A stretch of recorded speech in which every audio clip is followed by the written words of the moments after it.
Yes. Thank you very much for tuning in. This is, as always, Kbijr.com, and of course, we are live as well on the Kbijr app. And the song that has just faded away is Ja Love by Wingy Danejah, and that is one of the artists on the Universal Rhythm. And don't forget, that is the Universal Rhythm. The entire team on the Universal Rhythm, that was.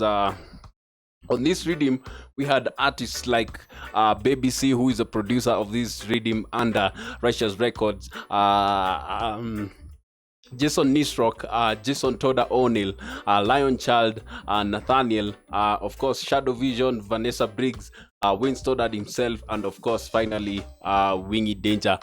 Yes, so moving on forward and moving on to the interview, and we have in the backstage Baby C, and we have Wayne Stoddard in the backstage as well, and also we also have Wingy Danejah.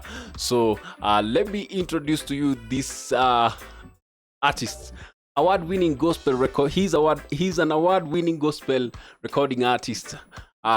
He's a producer as well. He's also a singer and songwriter. He is the CEO of Danger Boy Records LLC. Introducing 2021 Gospel Hip Hop Awards winner for Best Gospel Reggae Video and Best Male Gospel Reggae Artist, Wingy Danejah. Yes, bless up. I'm doing well. How are you? Good, man. Thanks for having us. Blessed and highly favored as usual. Yeah.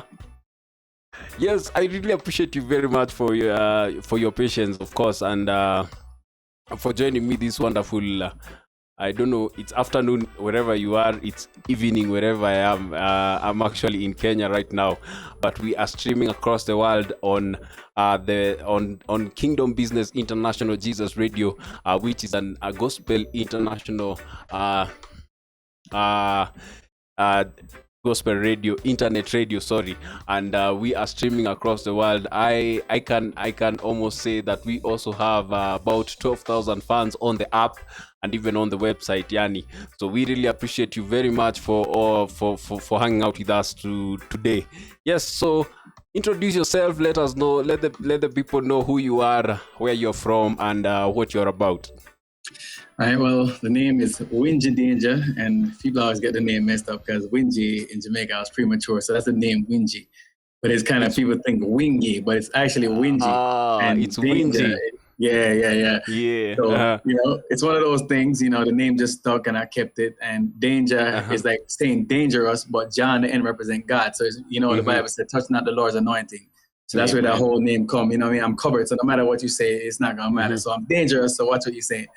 Yeah. I'm from Kingston, Jamaica, born and grew in Kingston, Jamaica. Moved to New York in 1989. Now I'm based in Florida. I'm about kingdom business, man. I'm one of those artists that, I'm all about love and unity and not the segregation, because I know we all see it in our industry. Like, everybody is like a competition. I'm better than you. But if we're one body, one arm can't be better than the other arm. We all need each other. True. You know what I'm saying? Yeah. I need both legs to walk. So this leg can't be better than one. So, I try to bring that unification as far as, let's do this together. And this how this whole thing came together. And, God don't make mistakes. If you listen to all the songs, like I said, it's in all the other interviews, it's like every song is talking about love. And none of us sat with each other and said, yo, we're going to talk about love. It just happened to be that way. So that's when when God has his hand on something, it works according to his plan. You know what I'm saying? It's not about us and about ego. And there's nobody on this rhythm that's trying to outdo each other. It's all about unity and love. And that's kind of like what I stand for, man. Trying to bridge that gap. Because it don't matter how much award I win. It don't matter how long I've been in the business and this and that. I never look at myself as I'm better than you and I accomplish more than you. I look at it as like, yo, this is a blessing. This is what God has done for me, because there's a lot of artists that's bigger and better than me, but God showed me favor and I have more things than they could ever have. They may have more fans, but God blessed me with a resume to say, well, you've been here, you've done this, you know what I'm saying? So I look at it like that because I'm blessed. Every day above ground is a blessed day for me, Yeah. Yes, and I always say, Annie, you are blessed to bless others, because that's what Christ is all about. Yeah. Yes. So it is. I really like what you've said, Yanni, that we are built for each other, Yanni. We are not in competition with each other. Everyone is called in their own special way, and in fact, even even as we are called in the special way, we are called to work together. Amen. That's right. Yeah, That's right. yeah, that's very awesome. And seeing great artists as yourself and the artists on this rhythm come together and make this rhythm such a great rhythm is such an awesome it's such an awesome thing. And not forgetting, many of you artists have been ministers for a very long time, so let us know, especially yourself, you let us know when you started ministry and how it has been for you over the years. Oh man. So back in the days, like I said, let's say from 95 to 2001, I was doing secular. Tour Beanie Man, Sean Paul, the whole 9 yards. Been on every reggae platform you could think. And in 2001, I got saved. And I came into this in 2001, and man, the fight that I get, that's devil music, and that's I mean, it was discouraging, man. You know what I mean? I wasn't a strong person, I would have gave up. I see people that said I was not gonna be anything, and turn around and say, yo, can you do a song with me and this and that?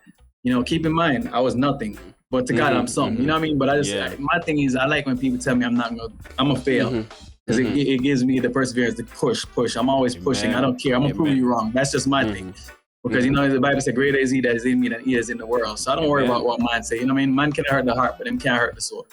So I always have that in the back of my mind. You know, that's motivation. I'm going to prove you wrong. Because if you listen to my stuff from 2001 to now, there's growth. I didn't care. Give me a beat. I was going to sing. Absolutely. I could be off key. Yeah, you know what I'm saying? And I go back and listen. I'm like, wow. You know, look at this, you know, but God brought me from there to here to where, like, I look at it as a learning process. I went to the world. I was like, why was I doing secular? And I didn't prosper. I didn't get no awards. I didn't get nothing doing worldly business. You know what I'm saying? But I come to the kingdom. Amen. But God brought me there to boot camp to learn how to handle his business. Because you can't be no little chump trying to do the gospel. Say you're going to the ghettos and this and that to do that. You see what I'm saying? So it's like he was preparing me, you know what I mean? To get to this point, you know? So that's it, man.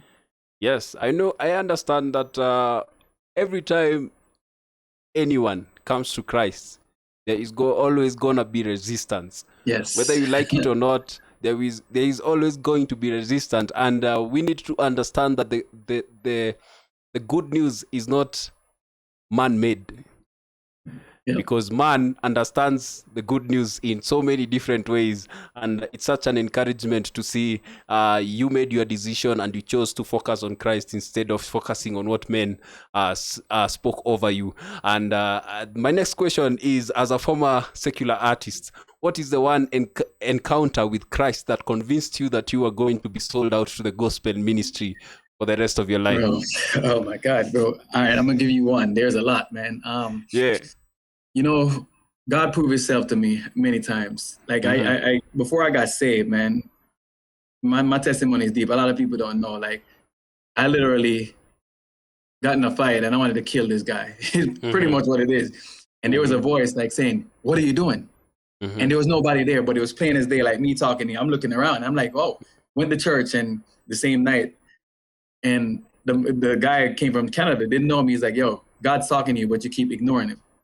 Went to bed and sleep, and the Bible is telling me something about this book, Philemons. And I'm like, there's no Bible, you know, couldn't sleep. God wake me up. I was like, all right, since you're so real, prove yourself to me. Everything that I asked for, God proved. I went out and had a song called Hurting Bad. I was going through a situation, and I wrote my first song, which was deep, was because most of my songs are like basically a real life thing. It's no fictitious thing. It's about my journey, things that happened to me in life. You know what I mean? I keep it as real as possible. Because, you know, I'm saying, you have to be, in order for him to be glorified, you got to be crucified, right? So I went, and this lady was going through some stuff. I went out and I was going to do a show in Miami, and God wanted me to sing this song. I'm like, I'm not singing that song, man. No, I'm not doing that. You know, I don't want to put out no more. I'm done putting out my business out on, you know. Went and I gave the guy my track. And out of all 7 tracks, no track would play but that one track. So I did the song, not knowing, right? Got back, I was like, okay, whatever. This lady came to me and she's like, oh my God, your music touched me, blah, blah, blah. I'm like, all right, yeah, you know, regular thing, you know. Went home. The next day, the pastor called me. He's like, yo, what are you doing? I'm like, I'm driving. He's like, can you pull over? So I pulled over on the side of the road. Okay. I said, bro, you don't know what you did last night. I was like, I just sung the song. That's the only one that worked. It's one song. You know what I mean? Didn't think nothing of it. He said, bro, you know, because of your song and your testimony, this guy called him over and said, hey, I need you to come by my house. He went by the guy's house. The guy handed him a gun. He said, if it wasn't for that young man, I would have killed, I was about to kill my wife. Wow. You know what I'm saying? But I didn't know the purpose. They were going through some stuff and, you know, things get, and I was like, man. And I sat for a moment. I was like, man, if I wasn't obedient, her blood would have been on my hand. You know what I mean? And from that point on, man, I stopped questioning God. He proved himself, everything. He said he'll supply all your needs according to his riches and glory. I'm like, yo, say he supplied my needs. I'm broke. This is not a want, this is a need. And I went to Kmart and I remember saying, show me yourself, prove yourself to me, like straight up. And I put my name in the thing, the lady pulled it up. I was like, okay, that could be luck. Put another one in.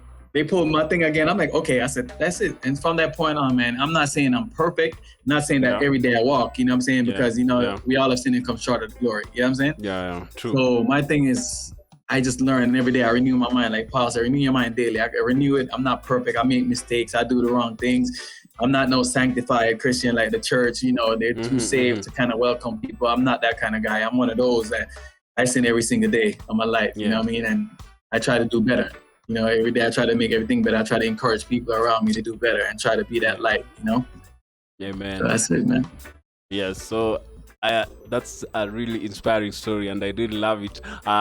So I'm going to ask you, how did you come to be on the Universal Rhythm, and what inspired the song on the what inspired your song on this rhythm, and why did you choose Jah Love as a song title for it?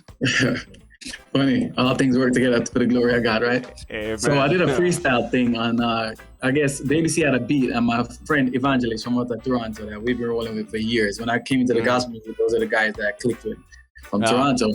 And he tagged me and said, yo, he's got a beat, yo, freestyle on this. And I'm like, okay, so I went on and did a thing.